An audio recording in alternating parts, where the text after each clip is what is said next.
Have led to some controversy. The board for Jasper Animal Rescue Mission was changed. The executive director fired and some staff left with her.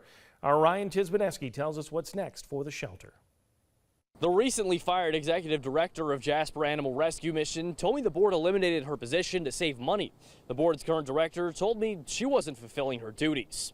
The whole situation started when the new board came in. There wasn't the minimum required amount of board officers for the nonprofit to actually continue to operate. Hughes told me he doesn't know why the board reached such a low membership number, but says the new leadership saw a need to keep the board viable.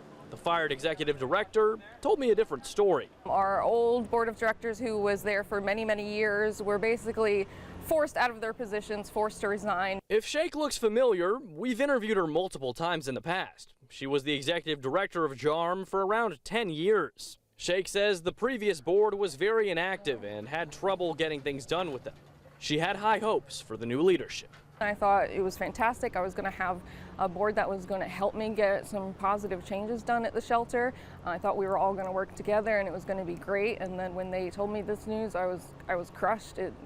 Honestly, it was heartbreaking. The board's president told me they are bringing positive changes, but had to get rid of Shake's position because she was lacking in multiple duties that the board members are able to do without her. A key one for the nonprofit is raising money. I don't have enough information to tell you what she was or was not doing. All I can say is there was a definite hole in the fundraising abilities of the organization. After Shake was fired, multiple staff members left the shelter in support of her, including the shelter manager, the medical coordinator, and 6 kennel technicians, according to Shake. Those staffing losses are still being felt. We will admit that we are struggling getting actual staff back in place.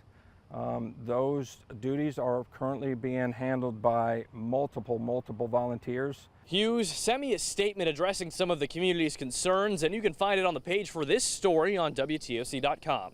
As for Shake, she told me she wants her job back and also wants the formation of the board to be investigated by Jasper County. Reporting from Ridgeland, Ryan Tisbaneski, WTOC News. Well, coming